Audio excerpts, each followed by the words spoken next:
Welcome to My Parents Lied to Me, the podcast about navigating aging, loss, and all the midlife changes no one warned us about. I'm Nicole Porter, here with real stories and expert advice to help you face what's now and what's next. Hello and welcome to My Parents Lied to Me. I'm Nicole Porter and I am the founder of this podcast and all the things. I forgot how I was going to start this. But anyway, welcome to My Parents Lied to Me. I have my friend here, Jessica Wiehle, and we met a few years ago in the senior space. And, after dealing with my mother's declining health a few years ago, I was really like, hey, Mom, I met this woman. She knows aromatherapy, essential oils, like it could really help you in your health. And, of course, my mom said, I don't think that works for me. So, I was really excited to have Jessica on here. I mean, of course, my mother is gone now, but I think she's got some really valuable information to share regarding aromatherapy, essential oils, the chemicals, all of the things. So I'm just going to introduce her and let her tell you about her business and how she got started and why she does what she does. Jessica, welcome. Thank you. That's right. I know that was like a little long-winded because I didn't totally prepare for that, but anyway, we're here with Jessica. Yeah, so and Jessica. We did. That's the fun thing about life is you meet in some of the strangest places or places you wouldn't expect. But yes, we were networking, senior living, you were a realtor, and part of what I do for a living is work in the senior space. So my company, Aromawell, we founded it back in 2012, and at the time I did not wake up and say, hey, I'm an aromatherapist and I'm going to work with senior living facilities and senior citizens. Oh. But as an aromatherapist, I'm trained in the clinical applications of essential oils. So a lot of people think what I do just smells good, but that's not even that doesn't even scratch the surface of what I do. So what I do, yes, smells good, but it actually feels good. And the research at the time, this is back in 2013, I think is when I got certified as an aromatherapist, was beginning to show that senior citizens and those that are dealing with the ails of aging, and especially in the dementia population, really benefited from aromatherapy. And so that, and I had an opportunity to work in a senior living facility, not directly with the patients or the residents, but a facility reached out to me and said, hey, we heard that you're an aromatherapist. We have no idea what that does or what that means, but we're trying to do aromatherapy with our residents and we would like some help. Okay. So did like a study come out and then people were starting to inquire and that's why they reached out to you? Yeah, so aromatherapy's been around for quite a while. But to answer your question, using it clinically and really understanding its clinical applications was beginning to surface, yes. Right. And so the other driving factor was that the federal government was beginning to regulate and write into regulation that these companies couldn't just dope up dad. I mean, pardon the expression, but the one solution that they had for anxiety, agitation, and depression and pain, those solutions that they had were always medications, and medications cause side effects, and sometimes they don't work, which creates a bigger problem. Right. So there was a need and kind of some pressure to have what we call complementary alternative medicine, person-centered care. These are terms that are used in the senior space, in the healthcare space. There's a desire to have or a requirement now in the law to have what's called non-pharmacological interventions. So aromatherapy actually is the perfect non-pharmacological intervention because it works like a pharmaceutical, but it's not a pharmaceutical. It's natural. It's not a pill. Right. Yes. Because I think so many people, I know, especially my mom's generation, is very medicine. What can the doctor give me? And I think people have been making more of a movement speak to naturopaths and functional medicine and all of the things. I mean, I became a little bit more aware of essential oils probably in like 2015 when a lot of the network marketing, oils were like taking off, and I had my little recipe book, and I was like, oh, I can like cure this without taking a pill, because I don't like taking pills. They make me sick to my stomach, and things like that. So I was like, I like that there's this natural remedy of sorts, so that's kind of my introduction to aromatherapy. So when I met you, I was like, I can't believe this is actually like really curing diseases. Like, I mean, I was thinking about it just, getting rid of a headache or a tummy ache or like all the little ailments. I never thought about it being something that could like prevent, cure, and change people's lives. Well, and you just nailed it. It can change people's lives. Mm-hmm. Now, as a professional, I have to be careful because what I do is not governed by the American Medical Association or anything like that. So we actually can't say cure, and we don't say cure, but we do change lives. Mm-hmm. And when just through breathing too, that's the cool thing. So when you inhale an essential oil, it travels up into your olfactory system. Your olfactory nerve sits right here. So anything you smell gets in your body. And I always joke and tell people to keep that in mind. So my mother could not smell. So she was convinced that that aromatherapy would not work for her. Mm-hmm. So is that true? No. If you can't smell, you won't. Because I mean, I've read studies that people start using the essential oils and their sense of smell comes back. Yes. And I kept trying to tell my mom, oh, it's been gone forever. It's never coming back. And I was like, I don't know. I think there's something with this, Mom. So again, my parent lied to me. But no, I wanted to help my mother, relieve some of her symptoms, feel better. And, so I was really trying to, educate myself and understand more. And so like, I really appreciate what you do. Have you seen, now that you're in some of these senior spaces, are people coming back to you with like success stories? Oh yeah. I mean, I've been doing, so with that first community we worked in, we piloted a program, and we addressed sleep, anxiety, mood, digestion, like you mentioned, and pain. And it was so successful in that one facility back in 2013. They brought it to all 35 facilities in their whole portfolio. Wow. And that amazing. Was the beginning of obviously I was like, oh, well, I'm doing something right. Yay. Here we go. And that's why I said I didn't think I was going to be in this space when I started, but now here we are. I wanted to mention that just to finish up, when we smell the essential oils, there's any number of different chemicals in, so say a bottle of lavender has 40 different chemicals in it, naturally occurring chemicals. When you smell lavender, those are getting into your body via your olfactory system. So your nose is like a gateway to the brain. Okay. And so that's setting off like different chemical releases, serotonin and dopamine that are involved in mood, and a relaxation response. Just so many different things are happening in the brain. And so whether you can smell it or not makes no difference. Okay. And in fact, the reason people's sense of smell can come back is because, like a muscle or anything else, if you're not working it, and by working it, I mean with real plant aroma, not synthetic, because synthetic is confusing to the brain, and it actually is toxic.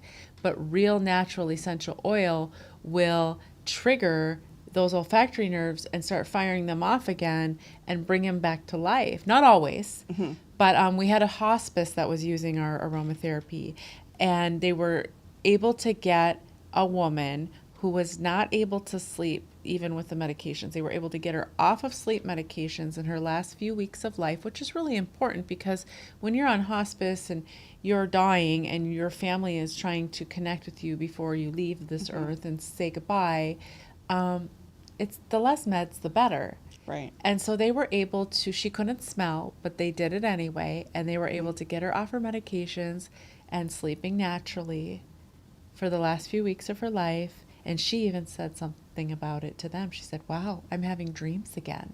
Oh, wow. And I mean, and that's a good sign that we're getting into a deep state of sleep. Right. So yes, it can work even if you can't smell. Right.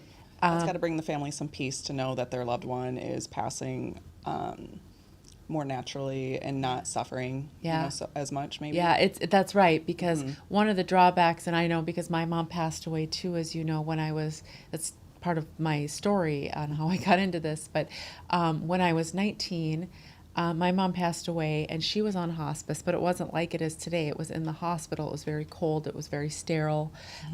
There was not anything to make it feel more comfortable for anybody, other than maybe some morphine for mom. Right. But so we couldn't connect with her when she was passing because she wasn't there. She was on the morphine. And so to be able to utilize essential oils at end of life, we can help somebody relax. The family feels better because their grief is being addressed by the aromatherapy as well. In fact, we have a blend called Grievewell, just for grief. And they're able to connect with their loved one before they die because they are not, so, pardon the expression, on so many meds. But right. Yes. So we've seen a ton of success in all those different areas. Wow. Yeah.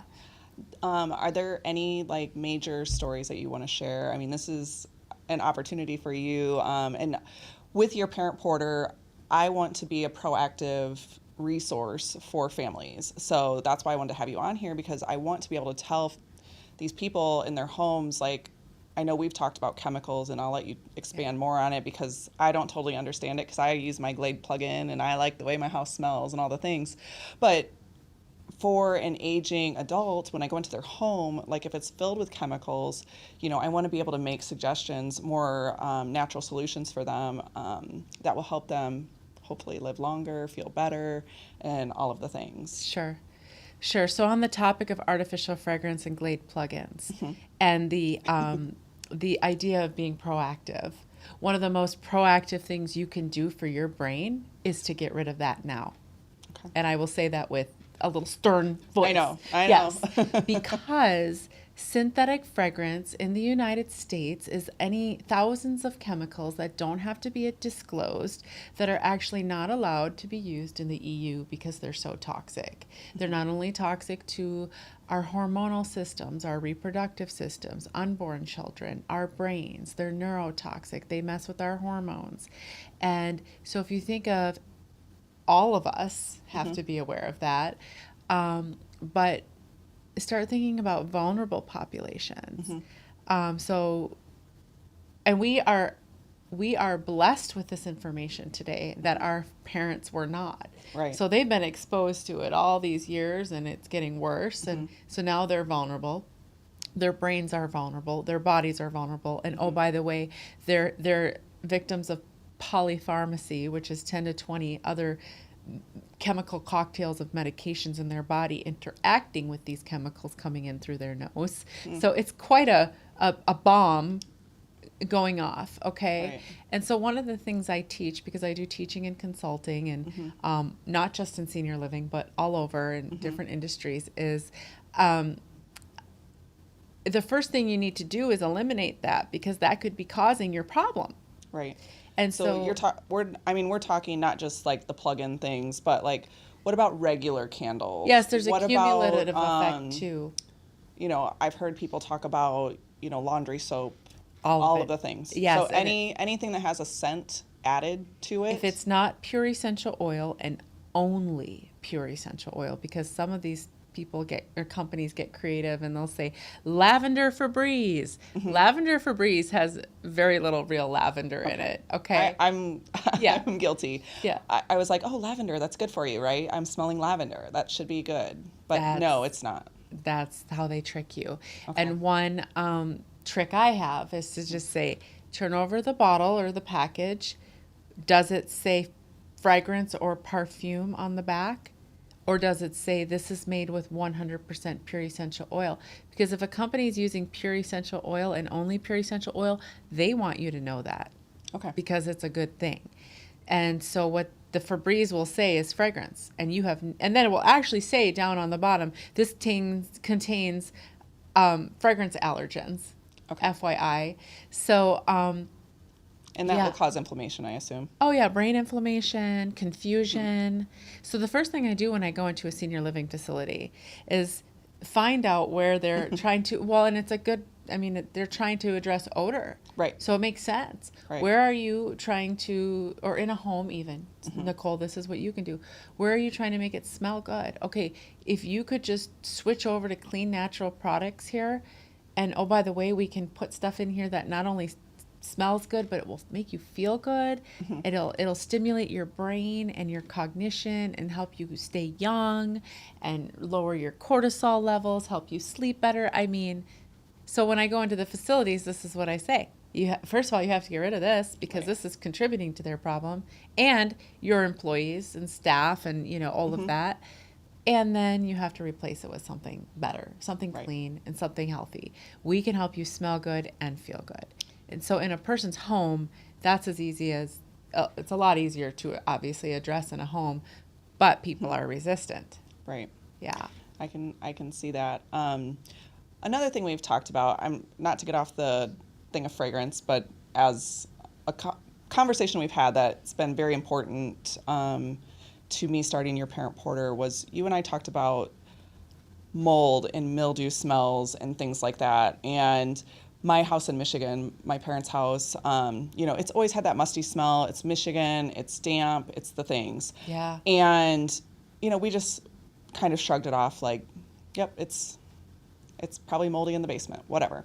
When we cleaned out my parents' house, you know, I found black mold and, you know, obviously cleaned it up and things like that. But it was funny because I came home and talked to you and I was like, you know, my dad used to complain about his arthritis and, you know, he didn't feel good and, you know, my fingers were hurting when I was there. And I thought for sure it was, you know, I just took on Dad's juju because I was sleeping in their bedroom. And then we had this conversation and you told me about, you know, mold and other things that are in the air that are affecting our bodies. Oh, yeah. So can you explain a little bit, will essential oils actually help take care of some of that? Will it remove any of that, or is that just a whole different conversation? So mold is a very complex issue, Okay. but here's what I can say. Okay. The reason we had that conversation and the reason I've become such an expert is because I know we were talking about noses and smelling things. Well, so but also whether it's because- related or not. Oh, it's totally related. Okay. Because your whole goal is to help check out the homes and make sure they're healthy and safe. And I've been exposed and lived in 3 moldy places in the last 3 years. I have chronic exposure to mold, and as a result, it has affected my health. And I moved to Arizona in the best health and shape of my life, and couldn't figure out what was going on. And it was arthritis in my hands, and I'm still dealing with it. I'm still working on healing from it. Okay. So in these old homes, you know, a lot of people write off mold, but it is one of the most serious issues that we are facing as a human race, because it's actually in, I think the statistics I just heard the other day were like into 60 to 80% of homes and buildings, and people don't know it. Right. And even here in Arizona where it's dry. you would never, that's what I'm saying. You would never, I'm from Minnesota. I didn't have mold issues in Minnesota, but I have them here. And so a lot of that is because building owners and management companies, they don't take care of their buildings. And when you have air conditioning units, and so same with senior citizens that are getting older and not as capable, you've got air conditioning units running 24/7, you know, 9 months out of the year. That's a primary cause of a mold breakout in a house here in Arizona, is a tiny little leak. And so the thing about mold is that it will destroy your olfactory nerve and you won't be able to smell it.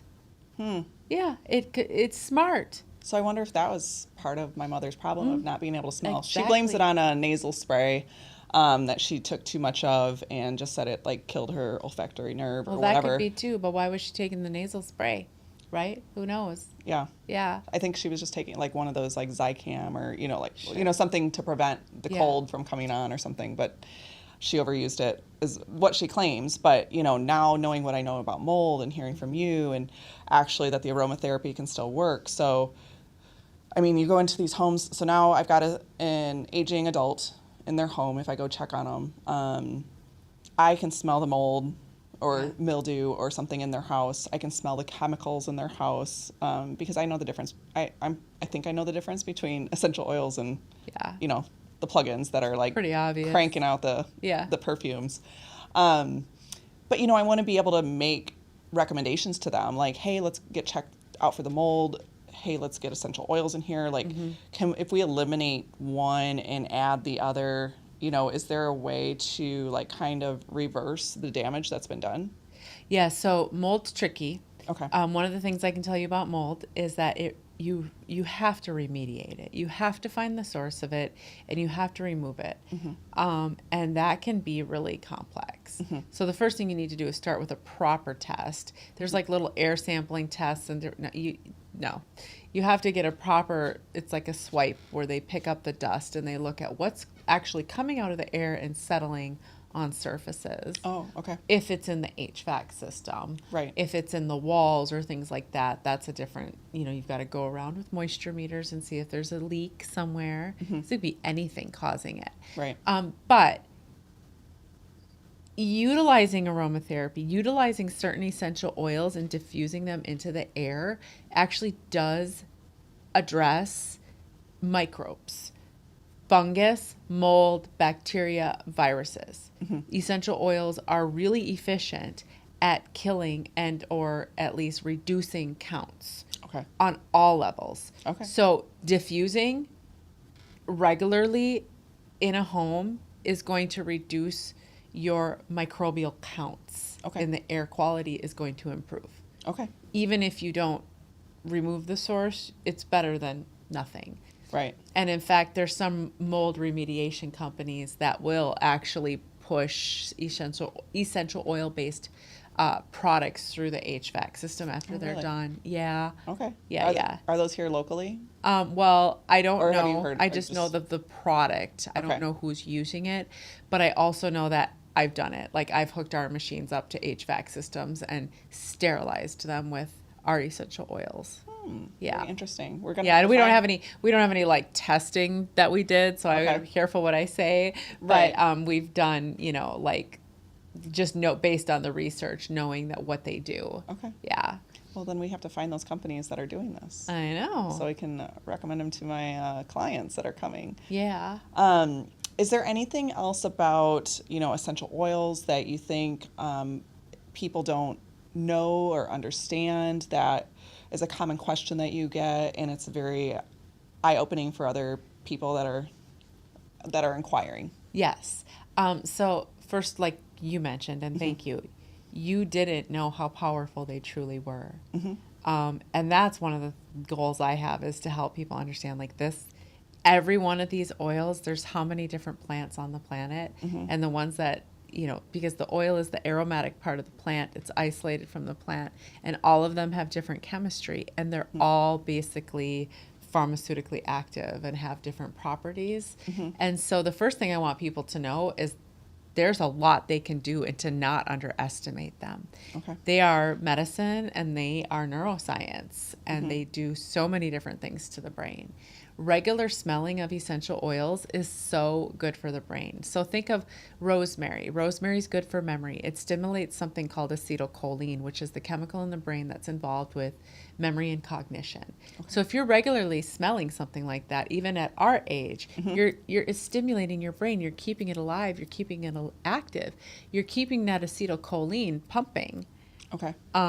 Which is basically like anti-aging. I like that. Pro-cognition. I mean, we all want that, right? That's Anti-aging. right. That's right. And so one of the other things is, if there was one way that I could enter into somebody's life, aromatherapy, it would be through sleep. Sleep is essential to our health, and so many people don't sleep well. And when you don't sleep well, everything else goes haywire. There was a study that came out in 2023 maybe. And what they found was that when they diffused essential oils overnight, every night, so I'm going to bed, I've got my diffuser going, it's going throughout the night, I sleep better. For 6 months, a 223% increase in memory and cognition in older adults. 223%? Wow. Yeah, so that's crazy. Basically consistent aromatherapy at night. And so we have something called the Sleep Well program, and it's our blend Sleep Well, which is a blend of different essential oils that help get you into deep regenerative sleep, and a little device for parents, right? Or for your parents, that you can plug into a wall and time it and set it up so your parents don't have to do a thing. And it just goes off every night, and it diffuses our sleep well. Love that. And it's all backed by that science, and we get great feedback. Not only are people sleeping better, but their parents are waking up feeling better. They're getting off their medications, and there's a cascade effect. It helps improve the immune system, the heart health, stress levels, all of it. Right. Yeah. I did get some of your Sleep Well, and I've been using it, but that made me think of another question. The diffusers. So I've got an old diffuser that I got a long time ago. I think I put tap water in it, and I put my essential oils in it. Am I doing more harm than good using the tap water? And I know you have different diffusers that distribute the oil directly versus diluting it with water. That's right. I'm not a fan of the water ones anymore. I still use them like in my personal life because I like to mix up different things, and you can have fun with it that way. Gotcha. Whereas our machines, you put the oil in it and it goes, and you've got that oil. It's kind of, you're not that you're stuck with it, but it just works better that way. Tap water versus spring water or filtered water, it's not that big of a deal. Okay. It's about how it makes your machine feel more than anything. Like, tap water can be full of minerals that can build up in the machine. So you just want to keep it clean. My best advice is just don't let water sit in there, because that's when we get microbe growth, and we don't like that. Gotcha. Yeah. And so if you were going to try to diffuse in your whole house, how many diffusers would you, how much space do those things cover? Or are there different sizes of diffusers and all of the things? So I go into a home, let's just call it a 3-bedroom, 1,200, 1,500 square foot house, whatever. How many diffusers will they need? Will they need one for every room of the house? So it really just depends on what their goal is. So if somebody's just really trying to address their sleep, that's where I always recommend starting. Like I said, we just we have one little unit that plugs into the wall, and you set it up for them, and it just goes. Or if it's you or whoever, But then from there we have the same technology, automated, programmable, all the way up to 30,000 square feet. Oh, okay. And we can go in through the HVAC system in homes. Oh, cool. So that it just flows right through the vents. So if you want your home to smell amazing and feel amazing, that's where you would, have that HVAC system. Okay. Or you can strategically place devices in different areas. You could have one in the great room, our living room, and, strategically throughout the space, and curate how you want people to feel. Okay, well, you might just be my resource for referrals when I walk into homes and they're interested in essential oils and learning more. We could talk forever. I have to wrap up this episode. But will you tell everyone again your name, your company name, and where they can find you? Absolutely. Thank you so much, Nicole, for having me. So my name is Jessica Wiehle. I am the owner and founder of Aromawell. You can find us at aromatherapy.com. That's AROMAWELL.com. We are the clinical experts in aromatherapy for senior living, hospice, and even hospitality and other businesses as well. Thank you so much, Jessica.